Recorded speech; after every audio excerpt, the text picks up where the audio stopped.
Genesis 18. And the Lord appeared to him by the oaks of Mamre, as he sat at the door of his tent in the heat of the day. He lifted up his eyes and looked, and behold, 3 men were standing in front of him. When he saw them, he ran from the tent door to meet them, and bowed himself to the earth, and said, O Lord, if I have found favor in your sight, do not pass by your servant. Let a little water be brought, and wash your feet, and rest yourselves under the tree, while I bring a morsel of bread that you may refresh yourselves, and after that you may pass on, since you have come to your servant. So they said, Do as you have said. And Abraham went quickly into the tent to Sarah, and said, Quick, 3 seahs of fine flour, knead it, and make cakes. And Abraham ran to the herd, and took a calf, tender and good, and gave it to a young man, who prepared it quickly. Then he took curds and milk and the calf that he had prepared, and set it before them. And he stood by them under the tree while they ate. They said to him, Where is Sarah, your wife? And he said, She is in the tent. The Lord said, I will surely return to you about this time next year, and Sarah your wife shall have a son. And Sarah was listening at the tent door behind him. Now Abraham and Sarah were old, advanced in years. The way of women had ceased to be with Sarah. So Sarah laughed to herself, saying, After I am worn out and my Lord is old, shall I have pleasure? The Lord said to Abraham, Why did Sarah laugh and say, Shall I indeed bear a child now that I am old? Is anything too hard for the Lord? At the appointed time I will return to you, about this time next year, and Sarah shall have a son. But Sarah denied it, saying, I did not laugh. For she was afraid. He said, No, but you did laugh. Then the men set out from there, and they looked down toward Sodom. And Abraham went with them to set them on their way. The Lord said, Shall I hide from Abraham what I am about to do, seeing that Abraham shall surely become a great and mighty nation, and all the nations of the earth shall be blessed in him? For I have chosen him that he may command his children and his household after him, to keep the way of the Lord by doing righteousness and justice, so that the Lord may bring to Abraham what he has promised him. Then the Lord said, Because the outcry against Sodom and Gomorrah is great, and their sin is very grave, I will go down to see whether they have done altogether according to the outcry that has come to me, and if not, I will know. So the men turned from there and went toward Sodom, but Abraham still stood before the Lord. Then Abraham drew near and said, Will you indeed sweep away the righteous with the wicked? Suppose there are 50 righteous within the city. Will you then sweep away the place and not spare it for the 50 righteous who are in it? Far be it from you to do such a thing, to put the righteous to death with the wicked, so that the righteous fare as the wicked. Far be that from you. Shall not the judge of all the earth do what is just? And the Lord said, If I find at Sodom 50 righteous in the city, I will spare the whole place for their sake. Abraham answered and said, Behold, I have undertaken to speak to the Lord, I who am but dust and ashes. Suppose 5 of the 50 righteous are lacking. Will you destroy the whole city for lack of 5? And he said, I will not destroy it if I find 45 there. Again he spoke to him and said, Suppose 40 are found there. He answered, For the sake of 40 I will not do it. Then he said, Oh, let not the Lord be angry, and I will speak. Suppose 30 are found there. He answered, I will not do it if I find 30 there. He said, Behold, I have undertaken to speak to the Lord. Suppose 20 are found there. He answered, For the sake of 20, I will not destroy it. Then he said, Oh, let not the Lord be angry, and I will speak again but this once. Suppose 10 are found there. He answered, For the sake of 10, I will not destroy it. And the Lord went his way when he had finished speaking to Abraham, and Abraham returned to his place.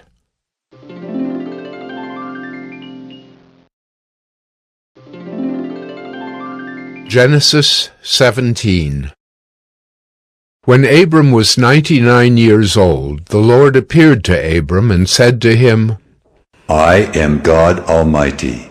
Walk before me and be blameless, that I may make my covenant between me and you, and may multiply you greatly. Then Abram fell on his face, and God said to him, Behold, my covenant is with you, and you shall be the father of a multitude of nations. No longer shall your name be called Abram, but your name shall be Abraham. For I have made you the father of a multitude of nations. I will make you exceedingly fruitful, and I will make you into nations, and kings shall come from you. And I will establish my covenant between me and you, and your offspring after you, throughout their generations for an everlasting covenant, to be God to you and to your offspring after you. And I will give to you and to your offspring after you the land of your sojournings, all the land of Canaan for an everlasting possession, and I will be their God. And God said to Abraham, As for you, you shall keep my covenant, you and your offspring after you throughout their generations. This is my covenant which you shall keep between me and you and your offspring after you. Every male among you shall be circumcised. You shall be circumcised in the flesh of your foreskins, and it shall be a sign of the covenant between me and you. He who is 8 days old among you shall be circumcised, every male throughout your generations, whether born in your house or bought with your money from any foreigner who is not of your offspring. Both he who is born in your house and he who is bought with your money shall surely be circumcised. So shall my covenant be in your flesh, an everlasting covenant. Any uncircumcised male who is not circumcised in the flesh of his foreskin shall be cut off from his people. He has broken my covenant. And God said to Abraham, As for Sarai, your wife, you shall not call her name Sarai, but Sarah shall be her name. I will bless her, and moreover, I will give you a son by her. I will bless her, and she shall become nations. Kings of people shall come from her. Then Abraham fell on his face and laughed, and said to himself, Should a child be born to a man who was 100 years old? Shall Sarah, who was 90 years old, bear a child? And Abraham said to God, Oh, that Ishmael might live before you.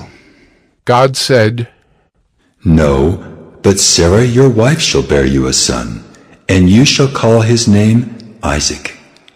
I will establish my covenant with him as an everlasting covenant for his offspring after him. As for Ishmael, I have heard you. Behold, I have blessed him and will make him fruitful, and multiply him greatly.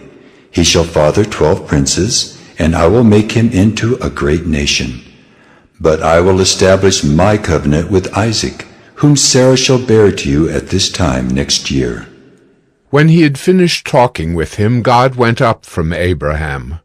Then Abraham took Ishmael his son, and all those born in his house or bought with his money, every male among the men of Abraham's house, and he circumcised the flesh of their foreskins that very day, as God had said to him. Abraham was 99 years old when he was circumcised in the flesh of his foreskin, and Ishmael his son was 13 years old when he was circumcised in the flesh of his foreskin. That very day Abraham and his son Ishmael were circumcised.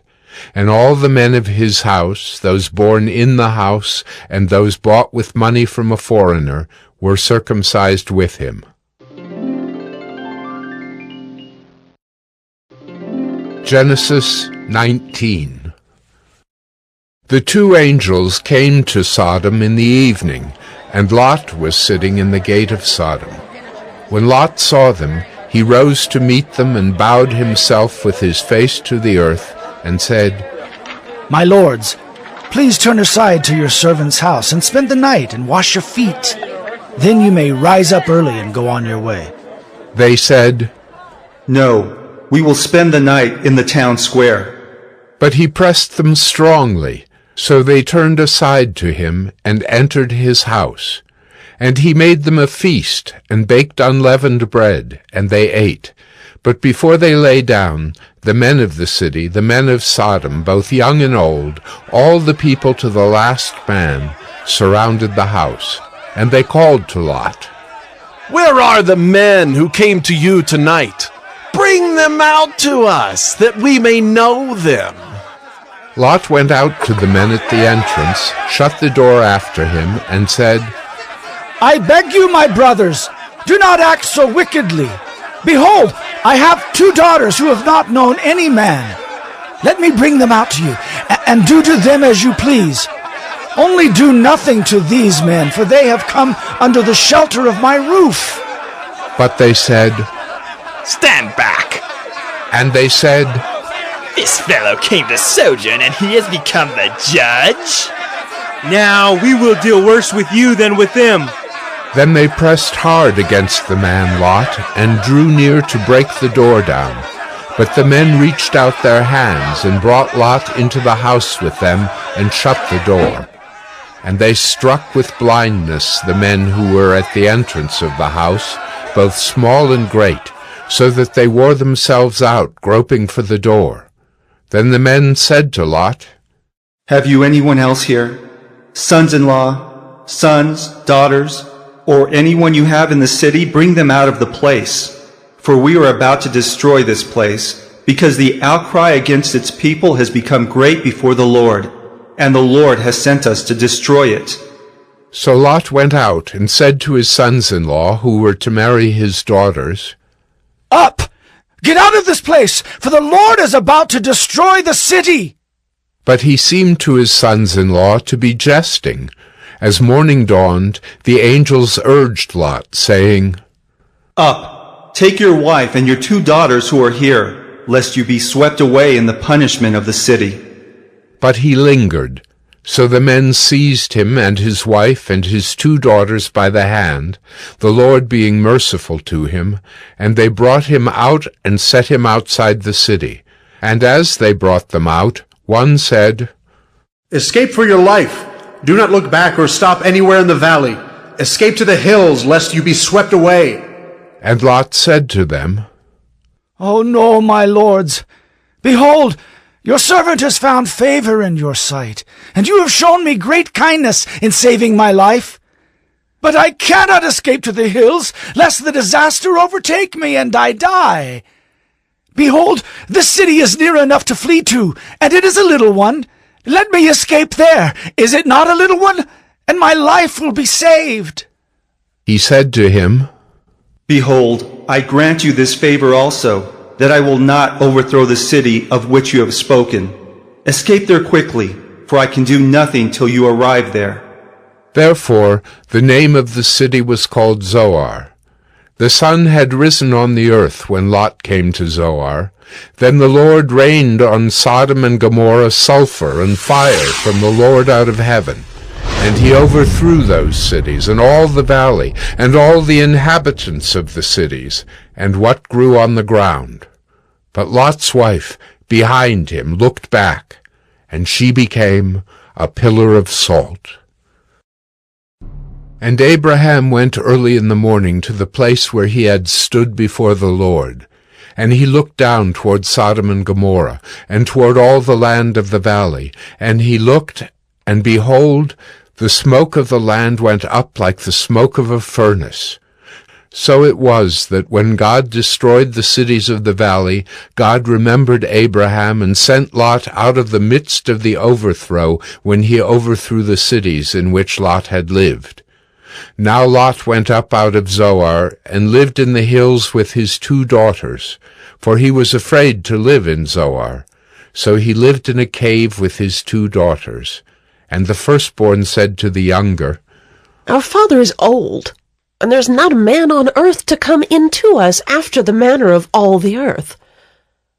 Come, let us make our father drink wine, and we will lie with him, that we may preserve offspring from our father. So they made their father drink wine that night, and the firstborn went in and lay with her father. He did not know when she lay down or when she arose. The next day the firstborn said to the younger, Behold, I lay last night with my father. Let us make him drink wine tonight also. Then you go in and lie with him, that we may preserve offspring from our father. So they made their father drink wine that night also. And the younger arose and lay with him, and he did not know when she lay down or when she arose. Thus both the daughters of Lot became pregnant by their father. The firstborn bore a son and called his name Moab. He is the father of the Moabites to this day. The younger also bore a son and called his name Ben-Ammi. He is the father of the Ammonites to this day.